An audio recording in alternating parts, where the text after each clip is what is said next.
It was a long time ago, before cell phones were prevalent, and I was a mom in my early 30s who had just driven our kids to the pediatrician. The Macon, Georgia doctor's office was an hour away from our home, and I was just taking the two youngest of my three, then ages 1 and 3 years old, to our scheduled appointment. Because we lived so far away, their office always gave us the last 2 appointments of the day, and we were grateful. The doctor had just built a new building off of a fresh spur of the highway, so the location was quite isolated in every direction, but a very nice facility compared to his old spot by the hospital there.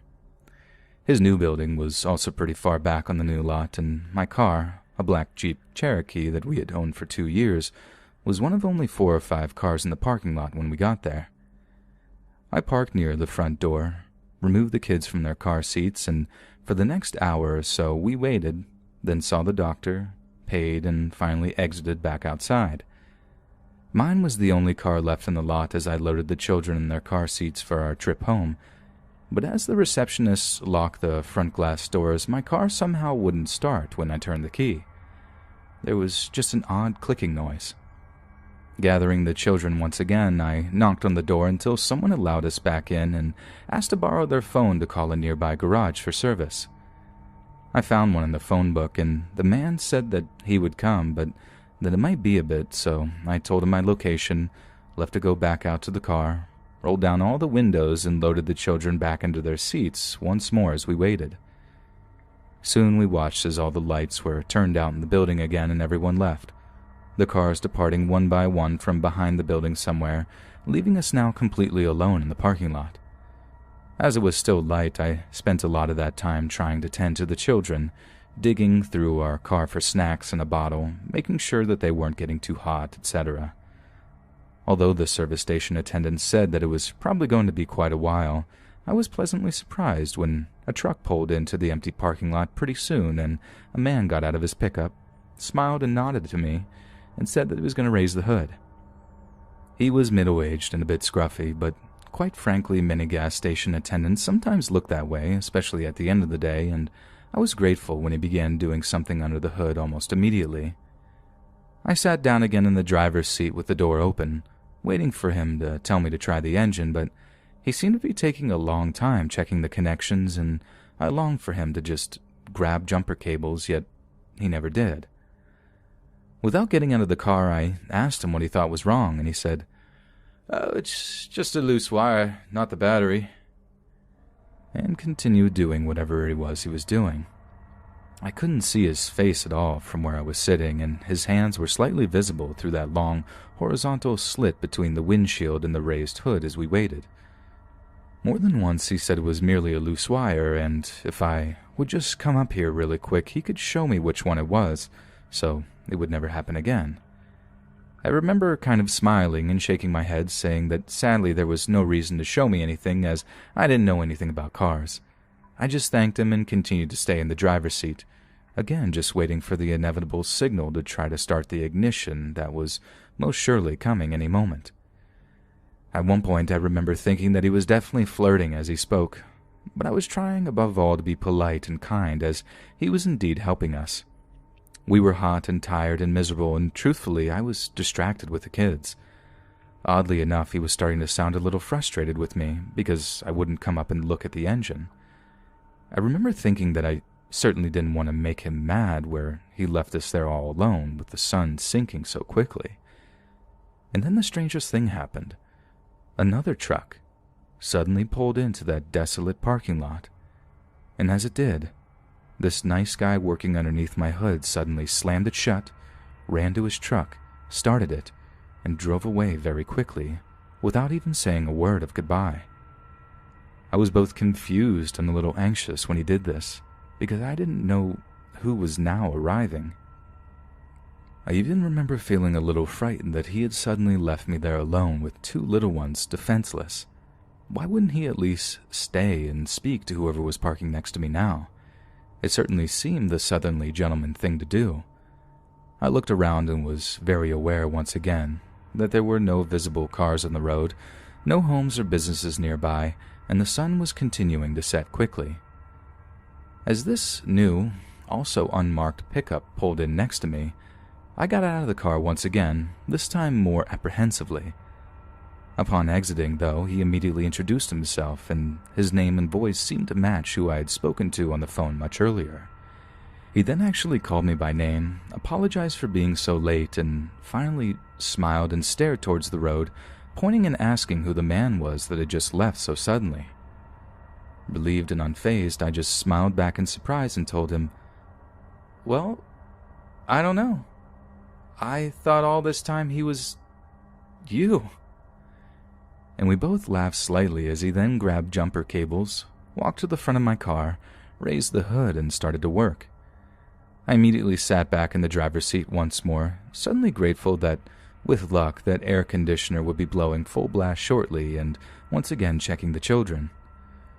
While listening for the familiar words, "try it," I had my back completely turned towards the children when he surprised me by suddenly coming to the driver's side door. In the strangest voice, he said, "Ma'am, is this yours?" And when I looked into his hands, he was holding a long, thin, dagger-like looking device that was about 1.5 feet in length. It appeared to be very old and covered with reddish rust, yet on one end it had tiny circular small finger holes, as if it was a mix of a long thin sword and scissors oddly combined. I remember being amazed but not frightened, and I asked where he had found them. "Under the hood," he replied. I said just matter-of-factly that I had never seen them before, but how weird was it that those things had somehow been stuck and undiscovered in my car for all those years? And shook my head in surprise. He continued to stand there and stare at them unbelievingly, and he looked oddly pale too, like he couldn't find the words to speak for a bit, just continuing to stare at the unusual object. Honestly, I didn't care one bit about it. All I could think about was getting the car going, letting me pay him, and leaving. He didn't say anything else, just quickly set them on the curb, started his truck, and then signaled for me to start the Jeep. And when it immediately caught, my 3-year-old cheered. Grateful, I quickly turned on the air conditioner full blast, rolled up all the windows, aimed the air vents back towards the back seat, and reached for my purse to pay out. I stood up and took a few steps to meet him so I could hear the amount now owed. With both of my vehicles running, he came back around to my driver's side, but instead of handing me the bill, irritated me a bit by walking right past me and picking up that weird object once more. "Ma'am," he said slowly, "I want you to look at these one more time," and held them out for closer inspection. This time I moved a bit closer and actually really looked. In his hands, the item still appeared incredibly large, possessing an almost bayonet-looking quality except for the strangely small 2 loops on one end. I had never seen anything like it and told him so. As he held it, he spoke quietly and slowly to me as if trying desperately to make me understand something that was somehow still going over my head. "These weren't hidden somewhere in the engine, ma'am. They hadn't been there a very long time at all, 'cause they were sitting right on top. They must have just been put there." I shook my head no and half smiled as I said, "But they're obviously very old and rusty." To which he pointed more closely and replied, "Yeah, but see how sharp they are? These look like they'd just been sharpened." And when I looked down, he was right. The long, skinny dagger-like shape was unusual, but by far the oddest quality was just how sharp it appeared to be. The edges at the tip where the rust had been removed were gleaming silver. As I paid him, his final words to me were, "Ma'am, I don't know what was about to happen here, but I'm really glad I pulled up when I did." He quietly thanked me when taking the payment, told me that I probably needed to call the police when I got home, and then asked me where I wanted the item. I didn't want to touch it, didn't want to take it at all, but I released the back window so he could place it inside. We both then left the lot together, him turning one way, me turning the other towards the small winding highway that would lead me home, still about an hour away. I did indeed contact the Macon police the moment that we arrived home and I got the children inside safely. But although they listened politely, they declined when I offered to bring the scissor-like thing to them later. The officer I spoke to said that they sounded as if though they were specialized surgical shears from my description and measurements on the phone, which I found quite disturbing, as you can imagine. I remember wondering how he would even know that, why he would say that. I had tried so carefully not to touch any of the surfaces, hoping that they might be able to lift prints or test it for blood if they wanted. But the story seemed to bore him a bit, and he didn't seem interested. His attitude insinuated that, as there were no longer an emergency, it was of no importance now. At the very end of the call, as if to wind things up, he did say that it sounded as if though I was very lucky and that I might want to keep the shears for a few days, just in case someone from his office got back with me later. But that was all. I wrapped them carefully in newspaper and placed them in the brick storage unit behind our house, and there they remained for several more years untouched until we moved away, and I finally, not wanting to bring them across several states, reluctantly threw them in the trash. Around that time, though, if you look through old news reports, women were going missing all over Georgia. Some bodies were eventually found, but others remain missing to this very day.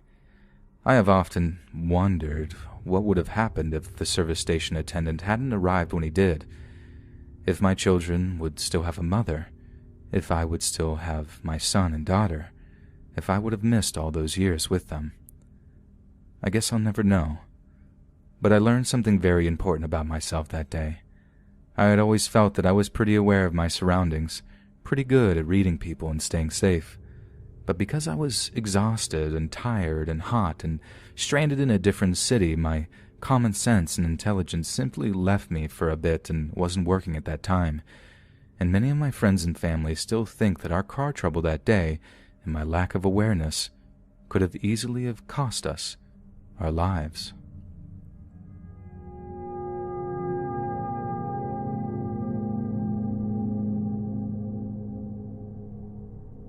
When I was 16, I would nanny for two boys, Brandon, who was 8, and Randy, who was 15. Randy had mental health problems because he was born with liquid in his brain or something. Either way, he was a sweetheart, but you could tell something was off by the way he walked and moved his hands. They had a dog, Gunner, that was an Akita and Yellow Lab mix. This dog was huge and protective. I watched the kids every other week, all day, Monday through Friday. Gunner watched everything I did the first week. I had to gain this dog's trust. That first week the dog made me uneasy because if I was with the kids and they started being loud and rambunctious, he would get between me and the boys and start growling. Even if I wasn't playing with them and happened to be near them, Gunner learned to trust me really quick, though. There were 2 times that Gunner actually saved our lives. Story 1. The boys lived in a rough neighborhood. Not scary, just rough around the edges. We went for a walk to the playground a couple of blocks away, and a white van slows down behind us. There was a bunch of ghetto guys yelling at us from the window, saying inappropriate things to me, a female, and calling Randy horrible names about his condition. "Just ignore them, guys," I said in a hushed voice as I shifted and put myself and Gunner between the kids. Gunner didn't take his eyes off the van full of them. The tension pulled the fur on his back straight up, signaling to us that he was in protective mode. As the men kept yelling at us, I pulled my phone out and started dialing 911, but I didn't hit send before Brandon started yelling back, defending his brother. Then everything happened so fast.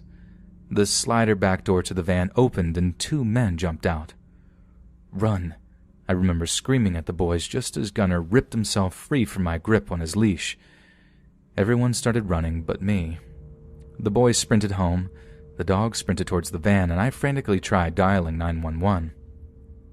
Gunner chased the men back in the van, nearly grabbing the leg of one man, and they sped off. Gunner received a lot of treats and praises when he returned home. And story 2, and this one really freaks me out. I was allowed to have friends stop by since I practically lived there, and the boys liked hanging out with my wholesome teenage friends. If it was a male, though, I'd have to go outside and hug them where Gunner could see and talk to them for a few minutes on the porch. Gunner would assess them. Normally he let them inside without trouble after that, but there was one friend he wouldn't let inside without coaxing. Gunnar would never bite anyone unless actually attacked, just for context. One day a man came to the door, knocked and said he had to drop something off for their mom, who was supposedly expecting it. We could see through the window that he seemed like a gentleman and was very nice, but as I approached the door, Gunnar cut me off. He started barking at the door insanely.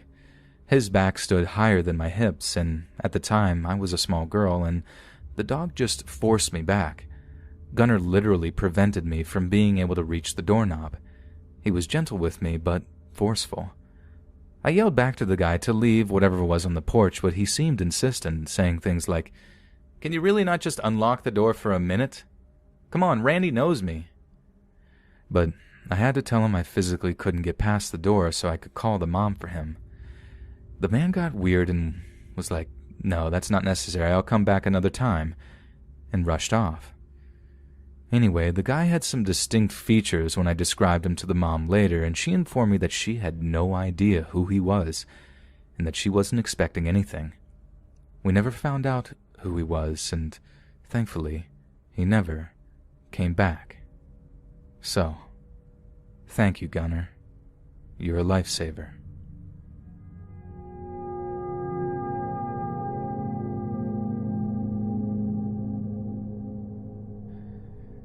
So back in 2007, I found myself working as a bartender at a now-closed pub in my hometown. Not a job I particularly liked, but it paid the bills. At this time, they hired a new kitchen manager that we all simply knew as Kearney.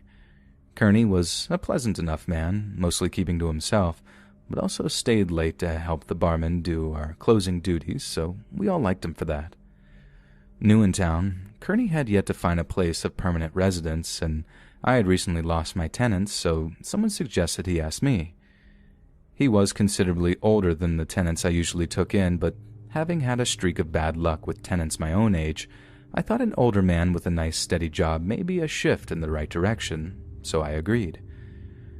Kearney wasted no time and followed me home that very same night, only he wasn't alone. Enter Lawrence, the boyfriend of Kearney. Honestly, I hadn't even realized he was gay up until that point, but was water off my back regardless, and looking back, what really should have bothered me, though, was Lawrence's appearance. He looked like he had been sleeping on the street. Rather more appropriately, as I would later find out. So Kearney moved in. Lawrence was there a lot too, and it was easy to know when, due to his mobile ringtone sounding like the quacking of a duckling. Kearney had some habits that were rather noteworthy to the story. In particular, one, he basically never closed his bedroom door. No matter what he was doing in there, it was always open, and two, although he was a very heavy smoker, he never once smoked inside the house. So Kearney had been living there for about 2 weeks when I had come down with an awful case of pink eye. This being highly contagious, I was given leave of absence for my bartending job, and therefore decided to go wait it out at my sister's for a few days. Apparently, I didn't mind giving it to her. Sorry, sis. So the day my sister was scheduled to come pick me up, no, I couldn't drive yet, I took a casual stroll into the bar that myself and Ben, my good friend from high school, and at the time co-worker, had been building in my house, and something caught my eye. All our liquor bottles were completely empty. Now, those who have been frequenting my house at that time would know that we weren't just talking about 1 or 2 bottles of brandy here, but bottles of whiskey, gin, vodka, schnapps, liqueurs. Basically, it was a fully stocked bar that could host a pretty big party without requiring much in the way of additions. So I called in Kearney, asking him what he knew about this, receiving feedback that Lawrence and he had been on a slight drinking binge. Those were the actual words he used. That had left me both furious about the thousands of dollars worth of stock that he had drunk out, but also slightly impressed that he was actually still alive. Regardless, I said that I will be dealing with this upon my return. So I'm with my sister for a few days, and on Friday I get a call from my local police department asking me if I know a Conrad Schultz. Ironically enough, I didn't. They finally add that I will probably know him as Kearney, and that I should probably come down to the station as they had just arrested his boyfriend trying to sell my camera equipment. So my sister rushes me back home where all my camera equipment was on display at the police station. It's on this visit that I'm informed that Lawrence was actually a Navy SEAL who got dishonorably discharged before turning to a life of crime and now had a rap sheet the length of the Bible. The kicker was that both he and Kearney were actually homeless men who had met at the Salvation Army. So Lawrence is in jail, and my sister drops me off at home, more or less the same time that Kearney gets home as well. Based on Kearney's account of what had happened, he had turned Lawrence in himself, as he couldn't allow Lawrence to do to me what he was trying to do. Although I had appreciated his sacrifice, I still told Kearney that he would have to go, having been the overall cause of all this. However, not wanting to leave the homeless man, homeless, I gave him until the end of the month to make other arrangements. So Monday comes, and having just completed staff meeting, I walk home to encounter a very much free Lawrence sitting on the sidewalk across my house, watching it. I confront Lawrence as to why he's there, and he tries to apologize before begging for money, rather out of character, really.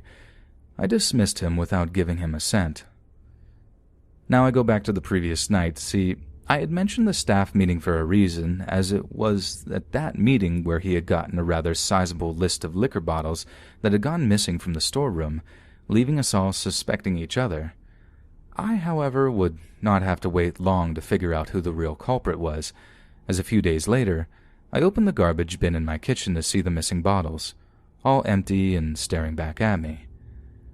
I decided to sit on this information for the time being, although I did photograph it, just in case I needed it as evidence later. I had also called over Ben to inform him of the developments.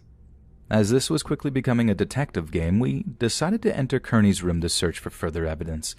Nothing of vast significance in there, with one exception: 2 single photographs of Lawrence, before he had turned into the homeless version of Lex Luthor or Charles Xavier.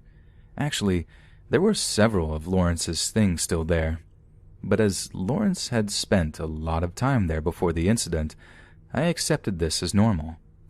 Now I should also add that I had mentioned Lawrence's release to Kearney and had told him that if I even suspected that they were still seeing each other, I would throw him out of the house myself.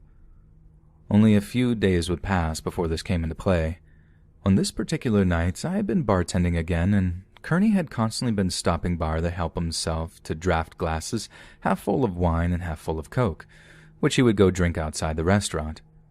We confronted him about this, but, as he correctly pointed out, he was still a manager and we had no right to tell him what he could or could not do.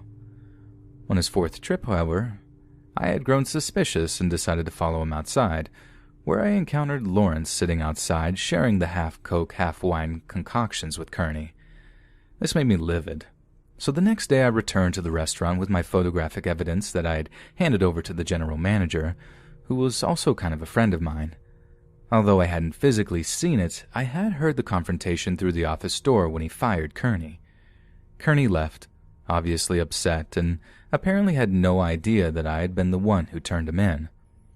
So we had closed early that night, and I was walking home, going past the high school. I saw Kearney coming from the opposite direction.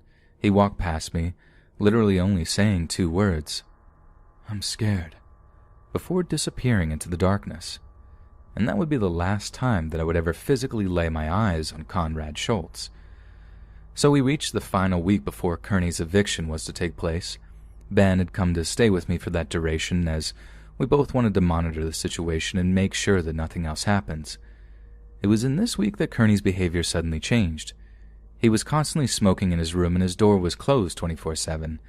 In fact, neither Ben nor I had caught so much as a peek of him in that entire last week, which we hadn't thought much of at that time. So the day of Kearney's eviction comes around. Ben had gone home for a few hours, and I finally hear Kearney's bedroom's door open. Someone walks out of the room, opens the front door, and leaves. I follow him outside, but somehow he had already completely disappeared. What was left, though, was his house keys, indicating that he obviously wasn't planning coming back. I took a look at the keys, noticing something strange. Although the correct keys were all on the keychain, there were also several that weren't mine. Why would he leave me the wrong keys? I remember thinking to myself as I walked into his room. His room was in a shock, not because of the state that it was in. The two had broken his bed in an act of wild monkey love, but I had known about that already. As I said, he never closed his freaking door. But more that he had already literally left all of his belongings behind, with one exception. You guessed it, the 2 photos of Lawrence.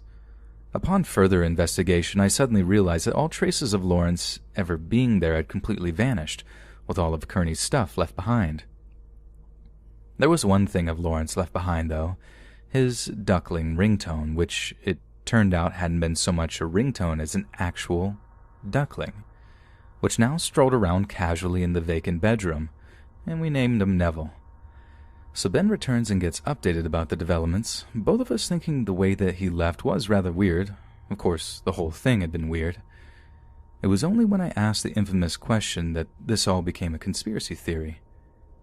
Did you ever actually see Kearney in this last week?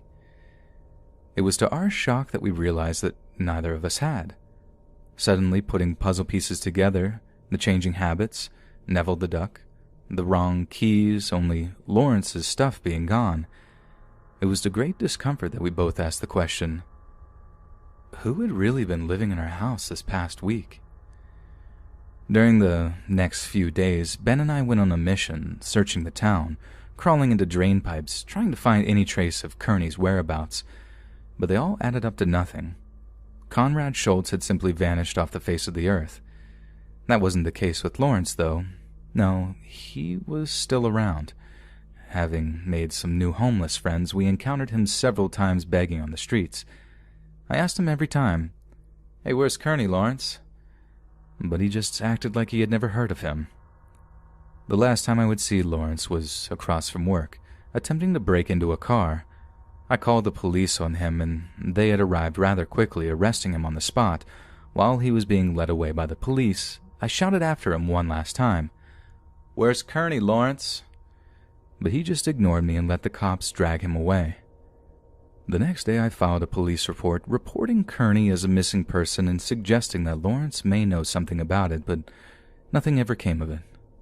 So Lawrence, I don't know if you did something to Kearney or not, but if you did, please never show your face around my house again.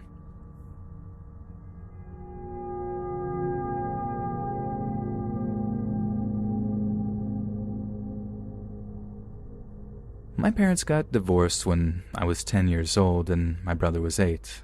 I'm a girl, for context. They had bought a house in a fairly big land and decided to split it. The house was demolished and my mom was building a new house to live with me and my brother. We live in a very small city that is known for its safety. Fast forward to when I was 15, I'm now 25, and the house still wasn't ready.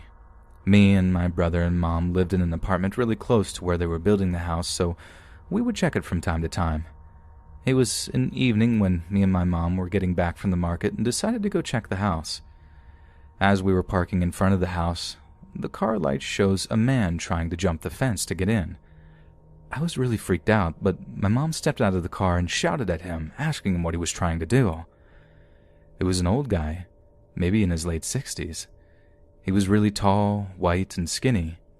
He was starting to get bald, having hair just on the sides of his head. He just sent really creepy vibes. He jumped off of the fence and looked kind of scared. He wasn't expecting someone to show up because nobody lived in that place yet. He said he lived in the apartment building next to the house and he was trying to cut down a branch from a tree that was knocking on his window. So my mom said he was trespassing and if he wanted to do something in her house, he should have contacted her. She yelled at him to go away and to never come back. We went home and never really talked about it. A few months later, my family finally moved in that house. It's a cute house with lots of trees and space for my dogs to run free. At that time, we had 3 dogs, 2 small ones and a border collie we rescued. Every day, we could hear a teenage female voice yelling at the apartment building next to our house. We figured out it was just some teenage drama because we could hear her say things every teen has said to their parents like, "I don't want to live here anymore," or You don't get me at all, so we never really did anything about it. Some time had passed, and my best friend moved to an apartment in that building. She said that she could hear that teen yelling to her father. And guess who the father was?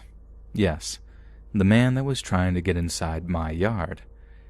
That freaked me out a little bit, but I didn't have any proof that he was doing something to her. One evening, I was eating some fruits in the front of the house with my dogs, and I heard some screams, like a man and a woman were fighting. I looked around and figured out that it was coming from the building next to my house. As I looked to the building, I saw a woman falling from a balcony, but couldn't see if anyone had pushed her. So I called an ambulance, and they were really fast with getting here and taking her to the hospital. At the same time, the police came and took a man that I couldn't get a look at to see if it was the same man that had trespassed here. I didn't get to know what had happened that day and who that man was. My dad started building his house next to my mom's.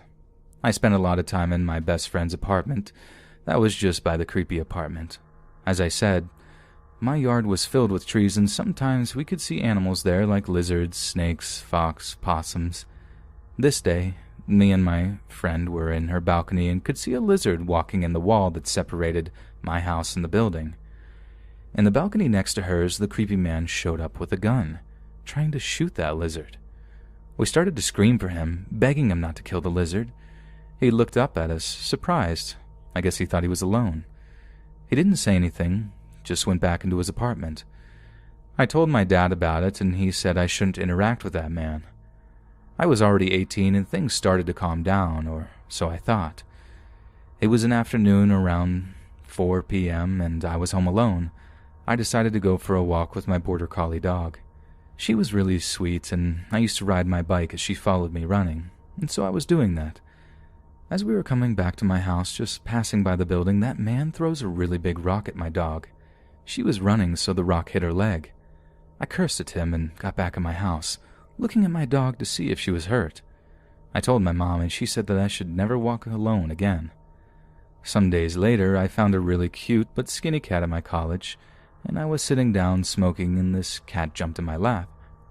I came back to watch a class with him in my lap. He slept through the whole class. I came back home with him. He was orange and fierce. As he was a street cat before, we let him go for walks in my street, and everyone liked him. He was really friendly and asked for everyone to pet him. People let him in their houses and frequently sent my mom pics of that cat of their yards or sofas, so we never thought that he was bothering somebody by walking around. At this time, we were forgetting about the violent nature from our neighbor. My family went on a trip to visit my grandma, and my dad stayed to take care of our pets. He said one night he heard some footsteps around his house, but as he walked out the front door, he couldn't see anymore.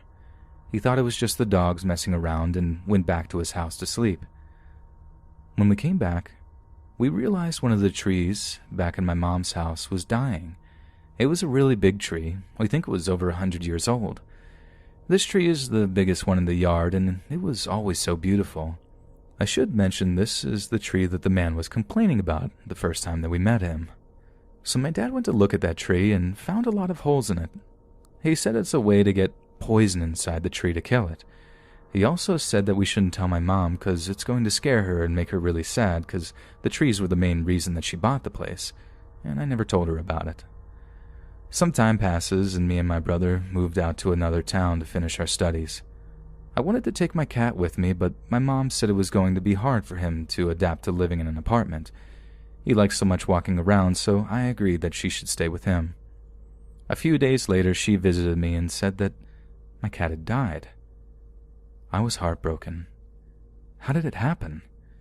She found him with his neck broken in front of the apartment building next to our house. His head was twisted, but my cat was still alive. But as she arrived at the vet, my cat had already passed away. She said that she thinks it was that man that killed him. We don't have any proof, but you know that feeling when you just know it. I cried so much, and just writing about it makes me cry again. He was my first cat, and he was so sweet. My mom still lives in the same house. She has 5 cats now, but none of them go out. That man still lives next to her. I'm with her during quarantine, and I see him all the time. He walks past her house, always looking up to see if someone's in there.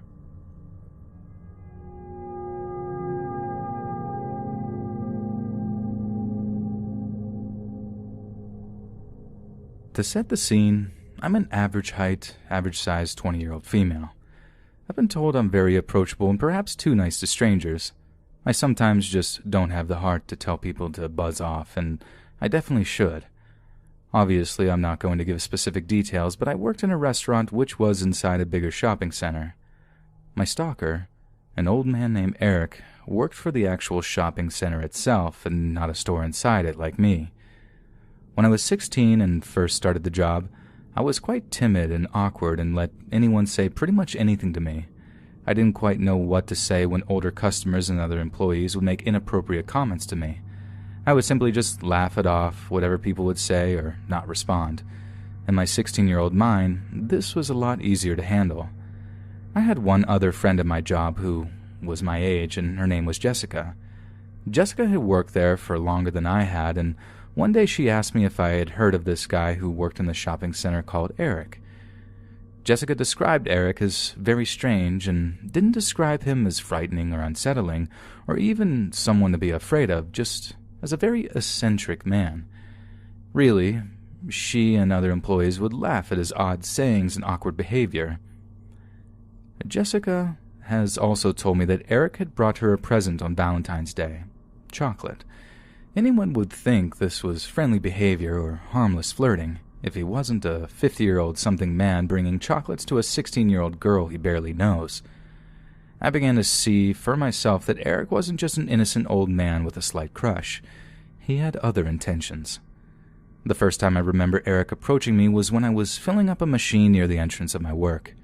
This machine was out of the view of all of the other employees, and the restaurant was empty, so this is pretty much the perfect time for a creep to approach without being seen. Eric wasn't supposed to enter my place of work when he was working at the shopping center, so he had deliberately gone out of his way to come and speak to me. To describe his appearance, he is your typical creepy old loner. He was gaunt, had gray hair with bald patches, and had beady little eyes which he never averted from yours, and I can't get them out of my head till this day.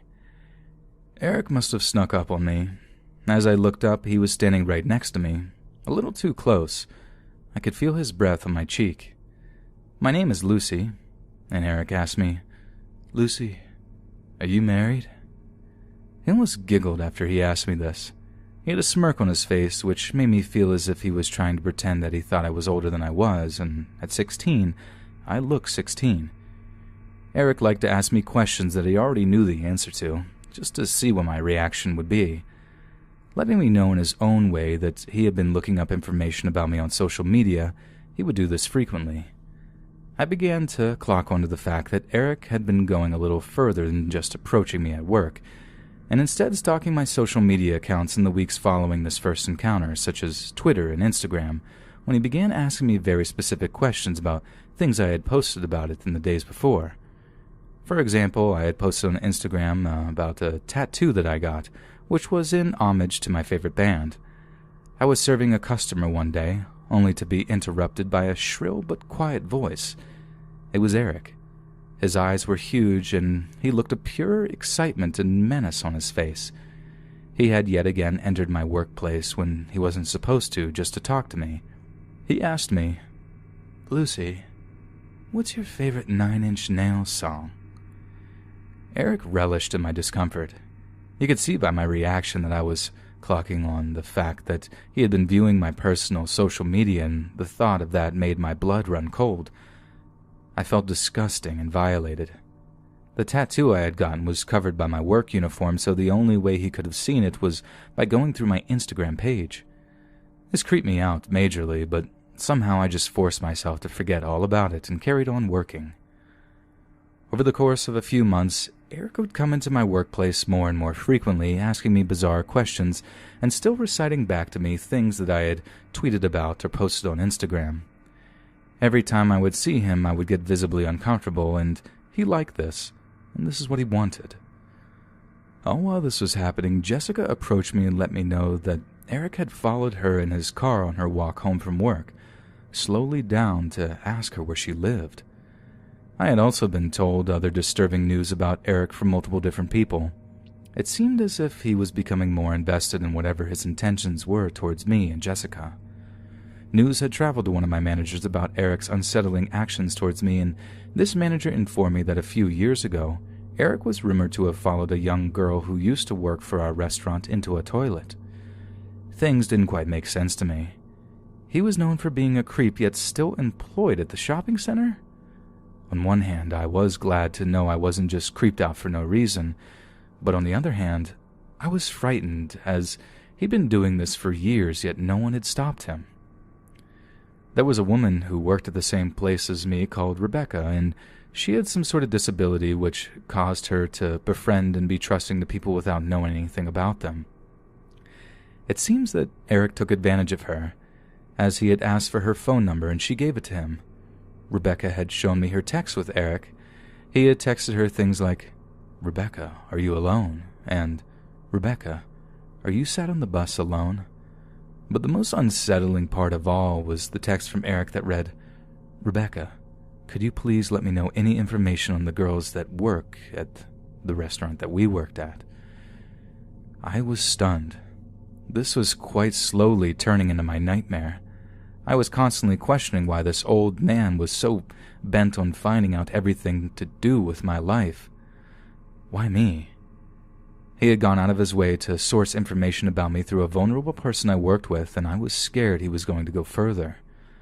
Again, this creeped me out, but still, for some reason I forgot about it and carried on with my life, which was very hectic at the time, and in a way I'm grateful that I didn't have the time to dwell on Eric's growing obsession.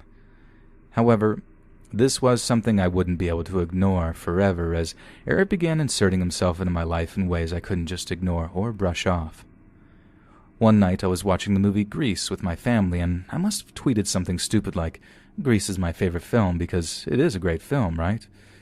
Anyways, the morning after my tweet, Eric approaches me in his usual way and utters, "Do you like the film Grease, Lucy?" The same usual smirk lit up his face, and the same usual wave of disgust washed over me. He was really making it a point to let me know that he was watching me. I tried to carry on with my day, but spent the entirety of my shift feeling a little shaken up.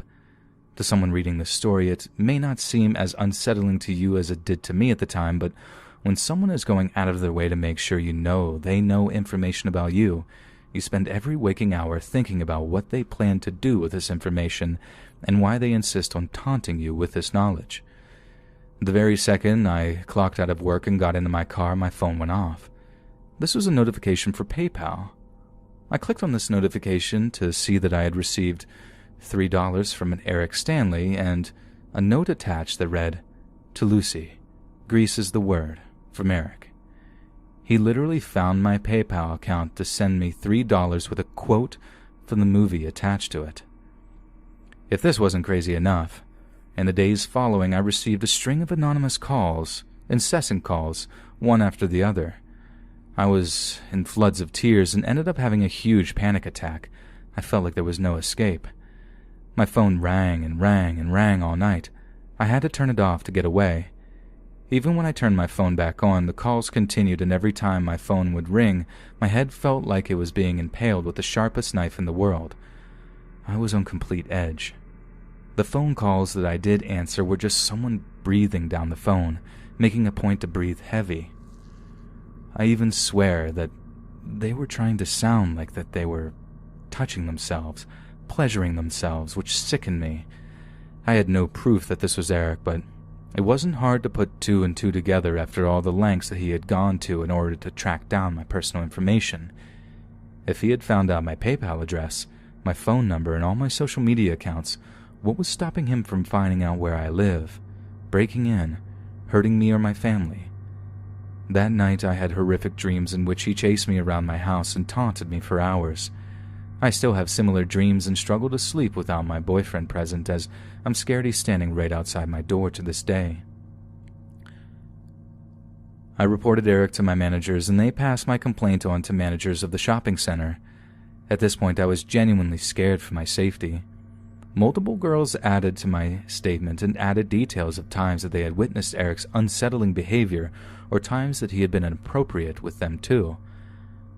Eric had been cautioned by the shopping center's management, yet nothing was done, except the fact that he was warned not to talk to me. Eric found ways around the no talking to Lucy rule. He would make animal noises at me when he would see me, like a monkey or a dog or any bizarre noise that would get my attention. I think he just wanted me to think that he had outsmarted me, found a way around the rules. After this, I stopped working at the restaurant as a full-time job and saw Eric less and less, which was obviously great for me. I moved cities as I went away from university and made new friends, which distracted me from my old life in my hometown. I still thought about Eric every now and then, and when I focus on it for too long, I can't be alone. Out of fear that he is still keeping tabs on me, and the thought of that terrifies me. After moving away and starting my new life, I forgot about the twisted little man who used to obsess over me in my old job.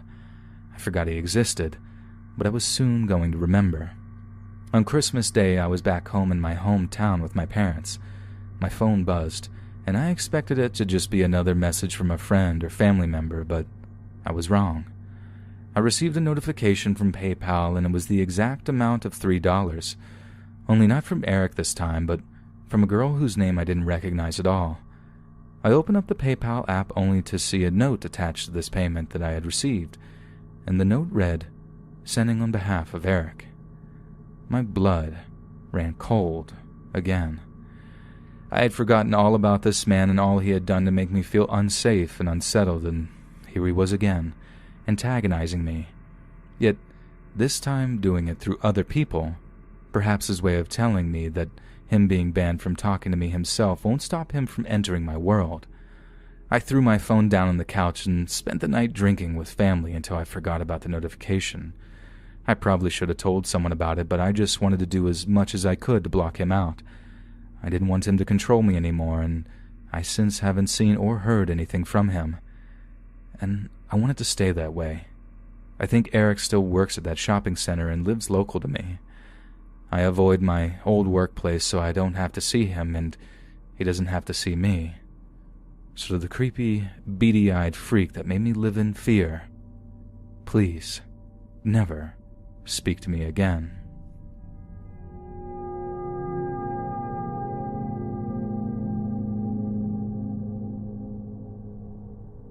I had broken up with my now ex back in January of 2019. My doing. I was angry at everything and had joined Tinder. Talked to a guy that seemed pretty cool and was quite attractive. I talked to him quite a bit, took a lift down to where he lived. Now his dad had passed away not too long ago, so he moved back in with his mom to help out. I found that very sweet, and so I thought nothing of it. We took a lift to Walmart and to the liquor store as his mom had requested some wine. I had bought a pizza to bake at their home to make a decent impression and had purchased her wine, which she gave me cash for despite my protests, again, trying to make a good impression. This home was gorgeous. They had an old-timey jukebox, and the freaking sink taps in the bathroom were installed in the mirrors. Water flowed from a spout in the freaking mirrors. His mom was as sweet as Southern tea and seemed to have been taking a liking to me. Cool, I thought. So this guy had been messaging his lesbian best friend C and explained that he had helped her out after she broke her ankle and such. Again, I thought, what a nice guy. We drank, we were intimate, and everything was cool. I had told him I had borderline before we met up and had warned him I had scars from previous cutting incidents, but nothing recent. He was fine with it and understood. The next morning, I had an interview at a major company call center, and his mom offered to drive me. Such a sweetheart. I did great in the interview and was offered the job. I immediately texted this guy to tell him the good news.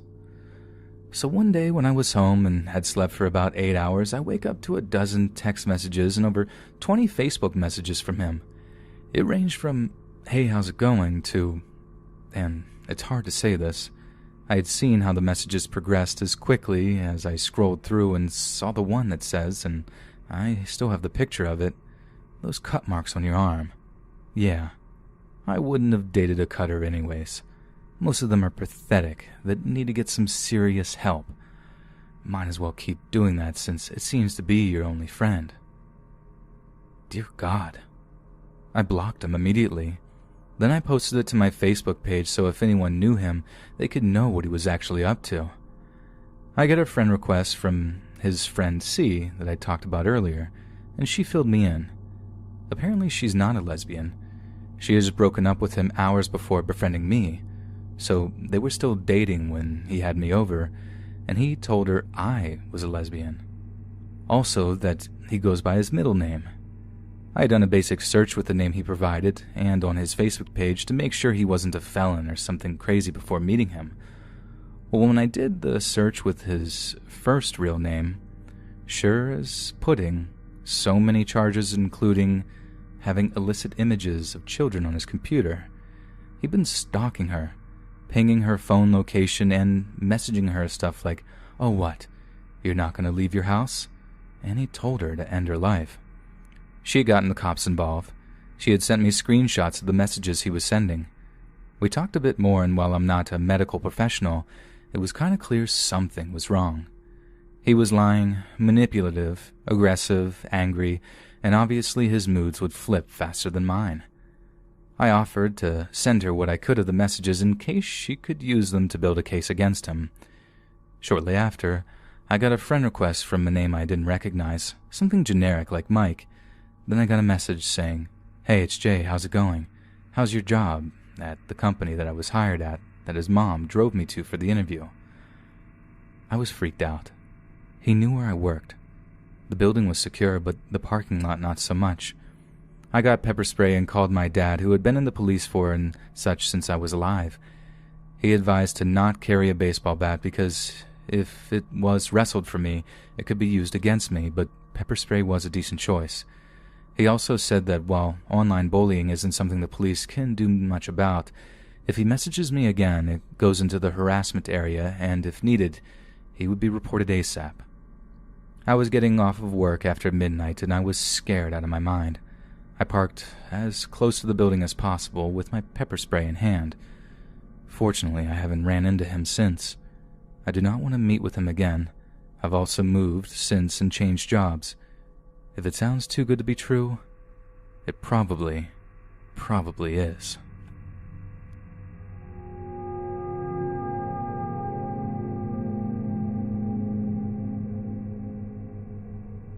This happened to me 12 years ago when I was a really naive school kid.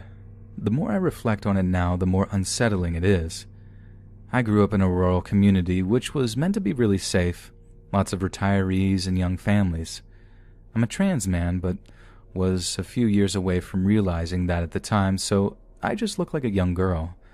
My body had developed early, but despite the Jessica Rabbit curves, I was ridiculously baby-faced. The day this happened, I was wearing my ugly junior high school uniform and had my hair in 2 plaits. Aside from my chest, I probably looked about 10. Ugh. My family lived about 10 miles out of the small town I went to school in, and since it was the sticks, there was no public transport and I was too young to drive. Normally I'd get the school bus home, but if I wanted to go to the public library after school, I would go there and wait for my mother to pick me up after she finished work. If anything went wrong, I had nowhere to go.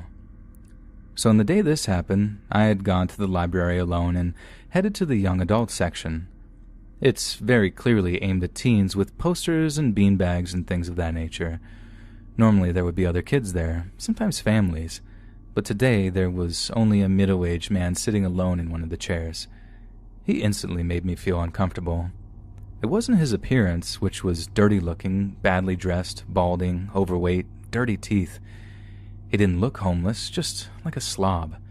But this space was clearly for teenagers and their families. He wasn't even reading or anything, just sitting there looking around like he was scoping the place out. His eyes were the scariest thing about him, bugging out of his head as he stared at me. I didn't want to be anywhere near this man.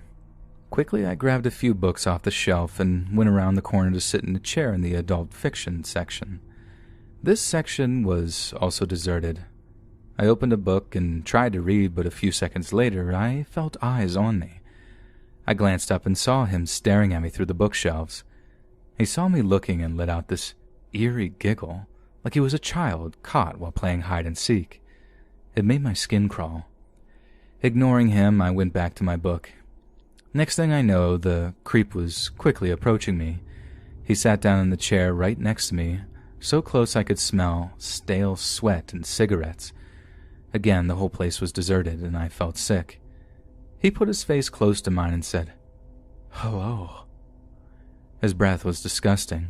Still trying to ignore him, I said a dismissive "hi," not looking up. This weirdo then proceeded to launch into his life story and talk at me for the next hour. I had no idea how much was true. He talked about his stage parents with no explanation of what he meant. He talked about being in the military and how he was detained in a psychiatric institution.